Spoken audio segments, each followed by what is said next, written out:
Salut futurs bacheliers, futurs médecins, pharmaciens et biologistes. Dans cette vidéo, on vise à vous préparer aux épreuves qui vous attendent en révisant la biologie cellulaire avec cette première série de QCM. Première partie, structure et organisation cellulaire. Vous êtes prêts? Allez-y. Quelle différence distingue la cellule eucaryote de la cellule procaryote?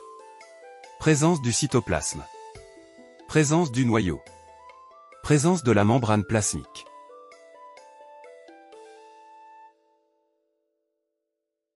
Réponse 1. Présence du noyau. La cellule eucaryote possède un noyau limité par une enveloppe, contrairement à la cellule procaryote. Dans le noyau de la cellule eucaryote, l'ADN s'associe à des ribosomes, lipides, protéines.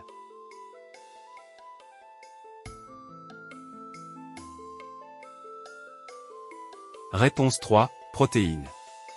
Dans un noyau de cellule eucaryote, l'ADN s'associe à des protéines, histones, pour former la chromatine.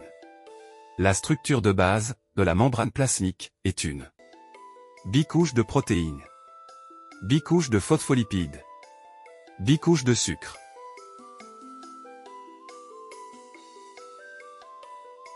Réponse 2. Phospholipides.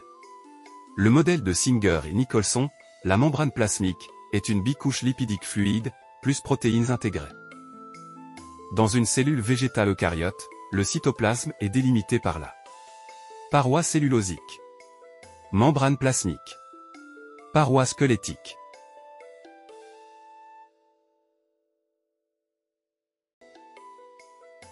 Réponse 2. Membrane plasmique. Dans la cellule végétale eucaryote, le cytoplasme est directement délimité par la membrane plasmique, qui est bordée extérieurement par la paroi pectocellulosique. Partie 2. Énergie et métabolisme cellulaire. Quelle molécule utilisée par la cellule comme source directe d'énergie? Glucose, pyruvate, ATP.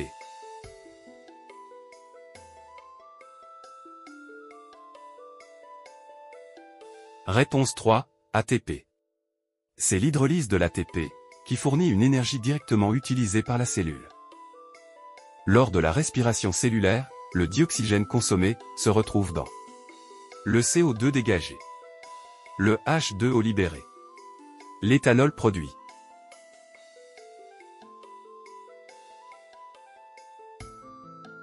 Réponse 2. Le H2O libéré. Dans la chaîne respiratoire, le dioxygène agit comme oxydant des transporteurs d'hydrogène et sert de dernier accepteur des électrons, tout en se réduisant en H2O. La réaction globale suivante est une réaction de respiration cellulaire, fermentation lactique, fermentation alcoolique.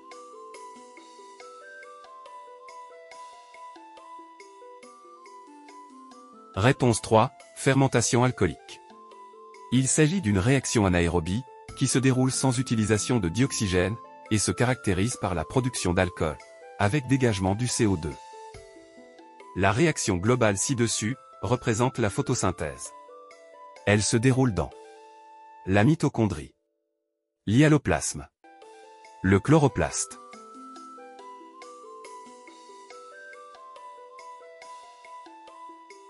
Réponse 3. Le chloroplaste. Le chloroplaste est l'organite de la cellule végétale, contenant la chlorophylle, pigment qui capte la lumière, indispensable à la photosynthèse. Partie 3.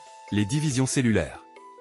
La réplication de l'ADN, indispensable à la division cellulaire, se déroule au stade S de l'interphase, anaphase de la mitose, G2 de l'interphase.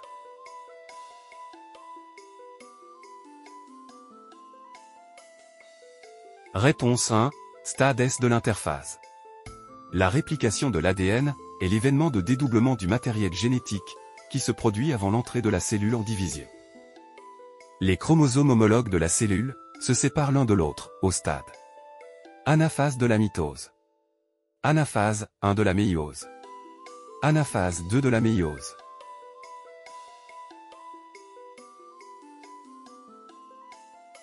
Réponse 2. Anaphase 1 de la méiose.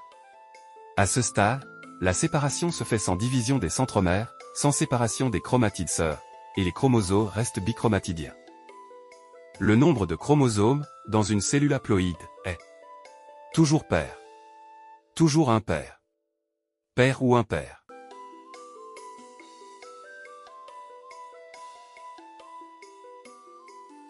Réponse 3, pair ou impair.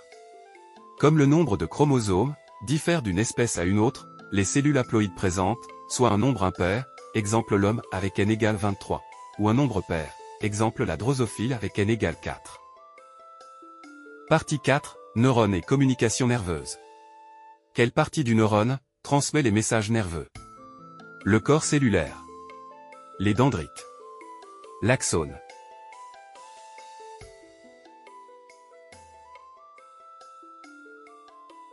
Réponse 3, l'axone.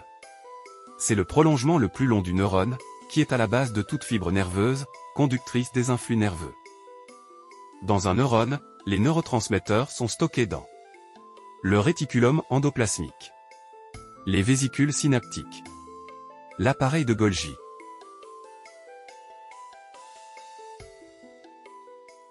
Après leur synthèse, les neurotransmetteurs sont stockés dans les petites vésicules synaptiques, qui vont les véhiculer, et les libérer au niveau des synapses. Dans la membrane plasmique du neurone, deux canaux ioniques essentiels, pour générer et propager l'influx nerveux. Sodique et potassique. Sodique et calcique. Potassique et calcique.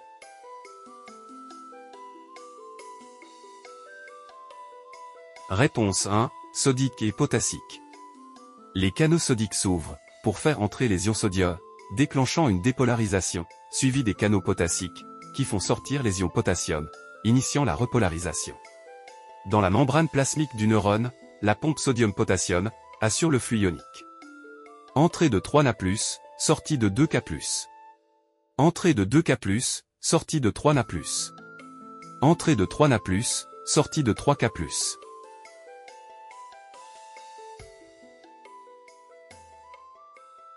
Réponse 2, entrée de 2 Ka+, et sortie de 3 Na+.